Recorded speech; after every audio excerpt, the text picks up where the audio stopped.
بسم اللہ الرحمن الرحیم۔ السلام علیکم میرے دوستو، مال کی محبت ایسی بری چیز ہے کہ جب یہ دل میں آتی ہے، مال کی یعنی پیسے کی محبت جب دل میں آتی ہے تو اللہ کی یاد، اللہ کی محبت دل سے نکل جاتی ہے۔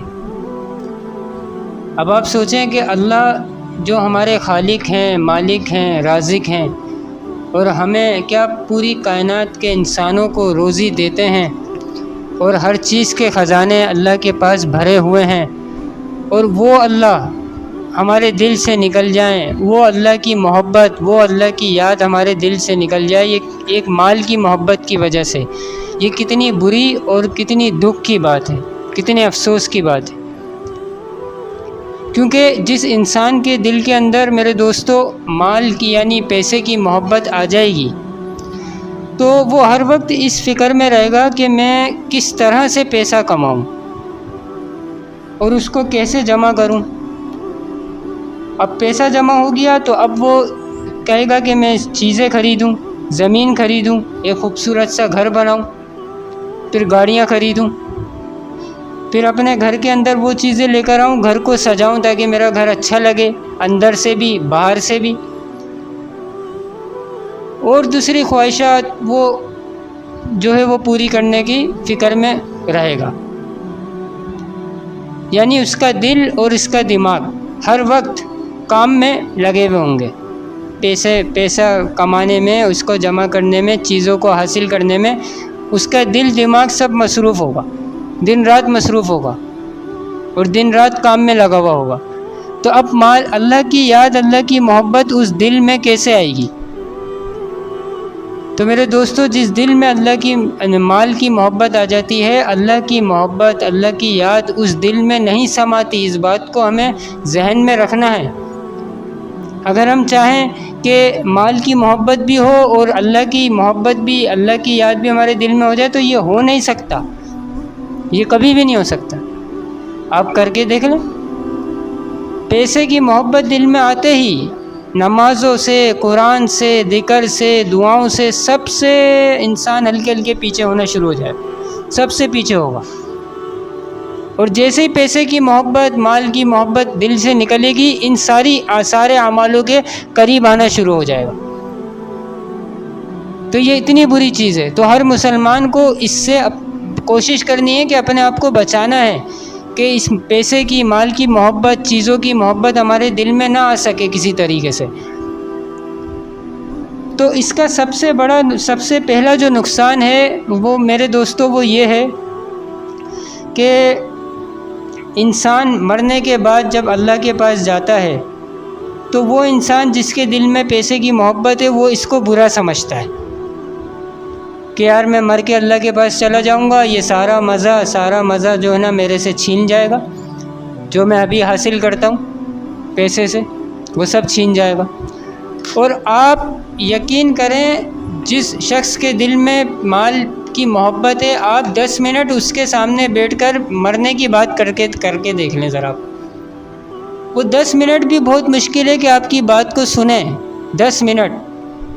وہ 5 منٹ میں، 4 منٹ میں اٹھ کے پتلی گلی سے نکلے گا۔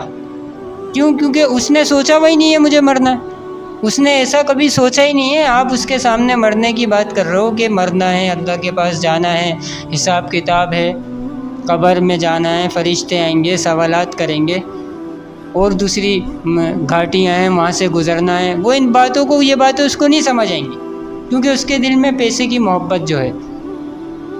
یہ پہلا نقصان۔ دوسرا نقصان کیا ہوتا ہے کہ وہ حلال اور حرام کو نہیں دیکھتا، جھوٹ، دھوکہ، اس کو بالکل بھی پرواہ نہیں ہوتی۔ حلال سے کماؤں، حرام سے کماؤں، مال کمانا ہے، پیسہ کمانا ہے، جھوٹ بول کے کماؤں، دھوکہ دے کے کماؤں، پیسہ کمانا ہے، پیسہ جمع کرنا ہے، چیزیں حاصل کرنی، وہ اس میں لگا رہے گا، تو اس کو یہ چیزیں بالکل بھی نظر نہیں آئیں گی۔ تو یہ دوسرا نقصان ہو۔ تو کتنے بڑے بڑے نقصان ہیں ایک پیسے کی محبت دل میں آنے سے۔ تو میرے دوستو، اب اس کا علاج کیا ہے؟ یہ ہمارے دل سے کیسے نکلے؟ اللہ کی یاد، اللہ کی محبت ہمارے دل میں کیسے آئے؟ تو اس کا علاج، سب سے پہلا علاج تو وہ یہ ہے جو میں آپ کو بتا رہا ہوں کہ ہمیں موت کو کثرت سے یاد کرنا ہے. ہاں، موت کو یاد کرنا ہے. انسان ڈرتا ہے موت یاد کرنے سے. کیوں بھائی؟ مرنا نہیں ہے. جس کو مرنا ہے وہ موت کو یاد کرے گا. تو اس لیے موت کو یاد کرنا، رات میں سونے سے پہلے موت کو یاد کرنا. ایسے ہی اٹھتے بیٹھتے کہیں سفر پہ جا رہے ہیں یاد کرنا. تو جتنا موت کو یاد کریں گے مال کی محبت ہلکے ہلکے نکلنا شروع، پوری نہیں نکلے گی، ہلکے ہلکے نکلے گی. پوری ابھی نہیں، ابھی تو دوسرے بھی کام ہیں وہ بھی کرنے پڑیں گے، لیکن ہلکے ہلکے نکلنا شروع ہو جائے گی. اور اللہ کی محبت کا دل میں آنے کا راستہ ہلکے ہلکے بننا شروع ہو جائے گا. تو جب انسان موت کو کثرت سے یاد کرے گا تو اس کے سامنے یہ بات آئے گی کہ یار مجھے مر کے چلے جانا ہے، ساری چیزیں چھوٹ جانی ہیں. تو خامہ بیلی اس کو دنیا کو اور دنیا کی چیزوں کو اور مال کی محبت کو دل سے لگانے کا کیا فائدہ؟ کوئی فائدہ ہی نہیں ہے. چھوڑو، دفع کرو. تو خود ہی وہ اللہ کی محبت آنا شروع ہو جائے گی. اب دوسرا علاج کیا ہے کہ فضول خرچی سے بچنا ہے. فضول خرچی، ہاں، یہ جو ہو رہی ہے نا آج کل ریسٹورنٹ میں اور جگہ جگہ ہوٹلوں پہ اور کھانے پینے کی جگہوں پر اور مالوں میں، یہ فضول خرچی سے بچنا ہے. ضرورت کی چیز، بس جس چیز کی ضرورت ہے وہ لے، فضول نہیں بالکل بھی. اب جب فضول خرچی کریں گے تو پھر کیا ہوگا؟ آمدنی کی ہرس بڑھے گی. یار میرا خرچہ بڑھ رہا ہے تو اب آمدنی جو ہے مجھے بڑھانی ہے.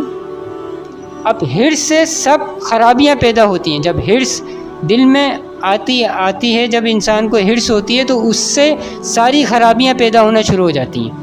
وہ ہرس کی وجہ سے جو ہے وہ غلط، حلال حرام، جھوٹ دھوکہ سب میں کو کر کے جو ہے نا وہ بس پیسہ کمانے میں لگتا ہے کہ مجھے پیسہ زیادہ بڑھانا ہے، اس مہینے میں اتنے تو اگلے مہینے میں مجھے اتنے کرنے ہیں، تاکہ میری جو ہے وہ جو خرچیاں ہیں وہ سب پوری ہوتے رہیں، کوئی خرچہ میرا رکے نہیں. تو یہ دوسرا علاج ہے. تیسرا علاج یہ ہے کہ غریبوں کے پاس بیٹھنا اٹھنا ہے، مالداروں کے پاس نہیں. کیونکہ مالداروں کے پاس تو دنیا کی بہت ساری چیزیں ہوتی ہیں، ان کو دیکھ کر پھر ہمارا دل چاہے گا، پھر دوبارہ دل میں وہی محبت آئے گی اسی چیزوں کی. اس لیے تو ہمیں جو غریب لوگ ہیں، جن کے پاس نعمتیں کم ہیں، مال نہیں ہے، کم مال میں وہ گزارا کر رہے ہوتے ہیں، ان کے پاس بیٹھنا اٹھنا شروع کرنا ہے. جی، تاکہ اللہ کی یاد، اللہ کی محبت دل میں آئے. تو اس کی ہمیں کوشش کرنی ہے. اگر انسان چاہے کہ مال کی محبت بھی ہو اور اللہ کی محبت بھی ہو، یہ نہیں ہو سکتا. اگر وہ کرے گا تو کیا ہوگا؟ ایک دن نمازیں پڑھے گا، دل لگا کے پڑھے گا، دوسرے دن بھی پڑھ لے گا، تیسرے دن سے غائب. ایک دن بڑے شوق سے قرآن لے کے بیٹھے گا، ترجمے کے ساتھ پڑھے گا، اگلے دن غائب. پھر 40 دن، مہینہ گزر جائے گا، اس کو قرآن کی کھولنے کی پرواہ نہیں ہوگی. اب یہ قرآن، یہ نماز، یہ ذکر، یہ دعا جو بھی وہ کرے گا وہ اس لیے کرے گا کہ مجھے میری جو ہے وہ پیسہ بنانے کی جو ہے وہ راستے کھولیں، جہاں سے میں زیادہ پیسہ بنا سکوں وہاں کے لیے اللہ میرے راستے کھول دے. اللہ کی رضا کے لیے، اللہ کو خوش کرنے کے لیے نہیں ہو رہا ہوگا یہ کام. تو اس لیے یہ 1 2 دن 4 دن کا ہی ہوگا، پھر ختم ہو جائے گا. تو اس لیے میرے دوستو، ان چیزوں سے ہمیں اپنے آپ کو بچانا ہے. پھر یہ ساری جو فضولیات ہیں دنیا میں، جو انسان پھنس جاتا ہے، اللہ کو بھول جاتا ہے، وہ سب چیزیں نکل جائیں گی اور اللہ کی محبت آ جائے گی. اور جب اللہ آ گئے تو پھر مزے مزے. وہ کہتے ہیں نا کہ اللہ مل گئے تو سب کچھ مل گیا، اور اللہ نہ ملے تو کچھ بھی نہ ملا. تو ہمیں کس کو حاصل کرنا ہے؟ اللہ کو، جس کے پاس سب ہے، جس کے ہاتھ میں سب کچھ ہے. تو کوشش کریں گے نا انشاءاللہ. السلام علیکم.